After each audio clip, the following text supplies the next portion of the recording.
This is a Dirshu Mishnah Berurah. We're continuing Simin Lamed Beis. Today we're going to learn Sif Dalid and Sif Hey.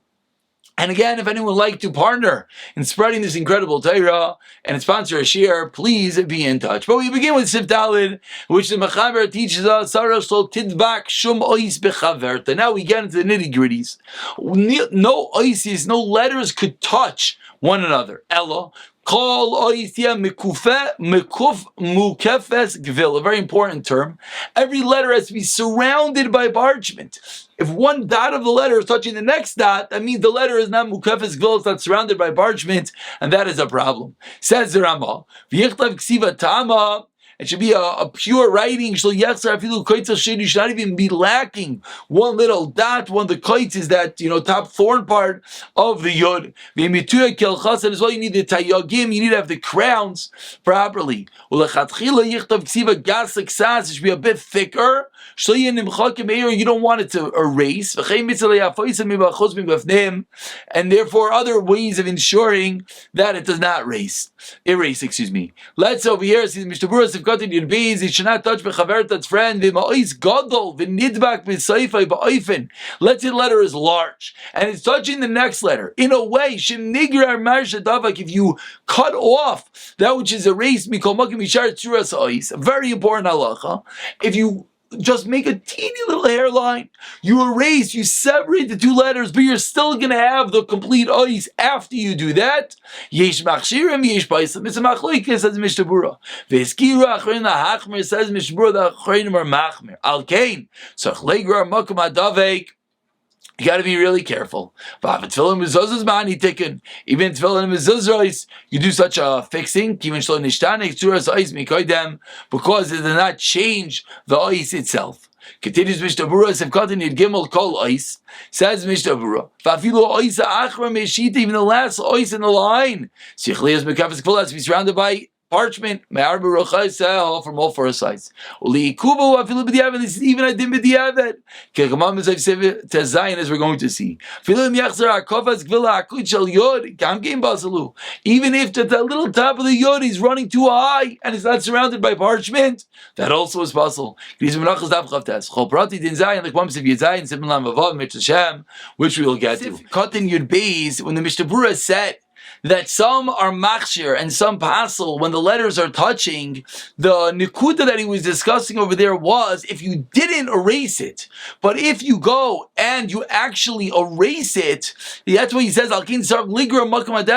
Some say because if you would erase it, it would still have the surah. It's okay because you still could tell what the letter is. Some say it's kosher, some say it's possible.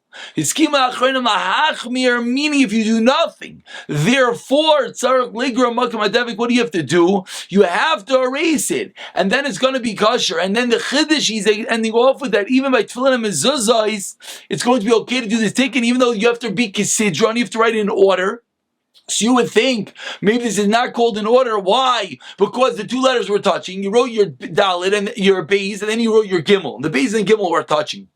And now you separated the beis and gimel, so maybe that's called that it's out of order. No, since it didn't change the surah of the ois, and you were able to tell that that was a beis and that was a gimel, therefore you're allowed to separate them. You're allowed to make the hairline separation in order to separate it, and it's called kisidron. That's a very, very important halach because it's one of the very big paslos is when two letters are touching. So as long as, even after they're touching, it's recognizable what the issue was, meaning you could still tell what the letter is, then you're allowed to separate the two letters by making that little erasure. And even after you erase it, it's considered as if it was written in order. So the writing should be ksiva tama, bezin, kofin, bezin. Your bezes and your kofs should be complete and discernible. It should be a pure writing. A base is a base and a cuff is a cuff. A cuff is more rounded. A base has a little leg in the bottom. You don't want the two to be like each other. Zayin, nun and zayin as well. The kaitz shel yod. Hainu uketz small shel yod. A little uketz, little piece on top of the yod. Kolshkin if yachsa regular yamin. The possible. Certainly if it's missing the right leg, it's possible. Tuminas hayod. I like one dinin yours isis. We'll get there when we get to how the isis is supposed to look. Sim lamavav mashtan v'shem bir megadim. Kel chasa. But he says shatnez gates. V'zeu rak lechatz. lechatchila to be the kasha l'Rav Abasim loitieg. If you don't have the tayagim, Roy Paiskim. So first of all, we learned out which letters get tayagim. Shin Ayin Tes Nun Zayin Gimel Tzadi. But the Evan Roy Paiskim say it's okay without it. We'll come on Simlam Bavav Sif Gimel and Shem Berurah Sham Chalprite Dinim Atiyug. We'll get into all the dinim of the crowns. Before we go into Sif Hey, let's go and see some beautiful pictures depicting what we are referring to. Here we have a beautiful picture courtesy of Biur Halacha showing us Sif Dalid that if the two letters over here you see one they are and one they are not touching, if they are touching, that is of course going to be a problem.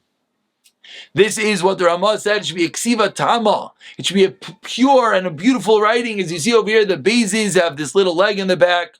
The chafs are more rounded. Similarly, the zayins and the nun sophisis, you got to make sure that your nun sophis over here goes all the way down.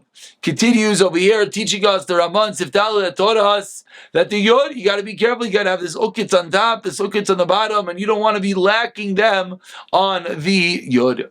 And these are the letters of Shatnei, the gates, and the letters that have the tayagim, as we spoke about, the crowns on the top. These are the letters that require it, but we said b'diavad, without them, it's going to be kosher as well. Here is the Ramah in Sif Dalid that he said that the letters should be gasuk sas. It should be a little bit thick. Why should it be thick? Because you don't want it to get erased. As you see over here, the shin is a nice thick line. Because if it's a very thin line, as this next picture depicts, what happens, it could get a little bit of a crack, and it could be lacking your complete letter.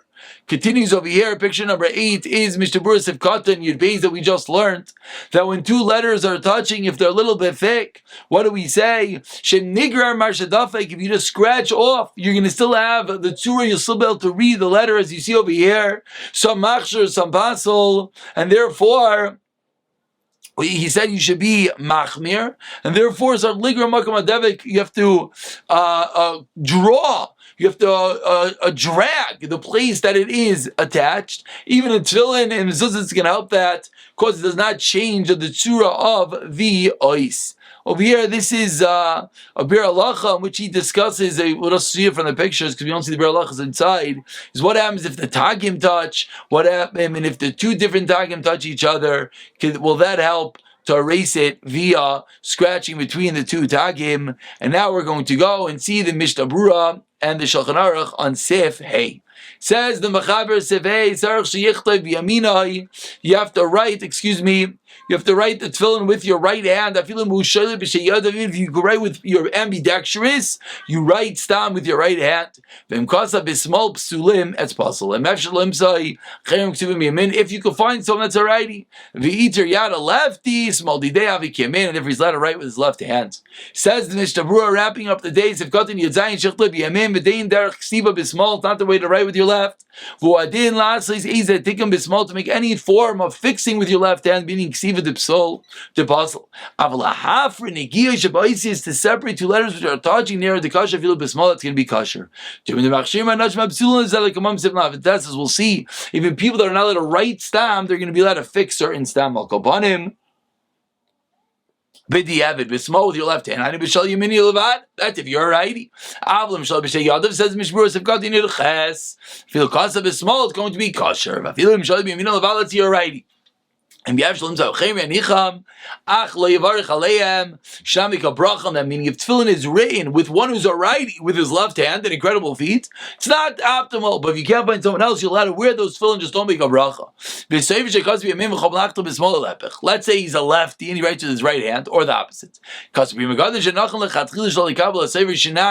be makabel him as a sefer, but the Aved ain't lesser ayin shamatan.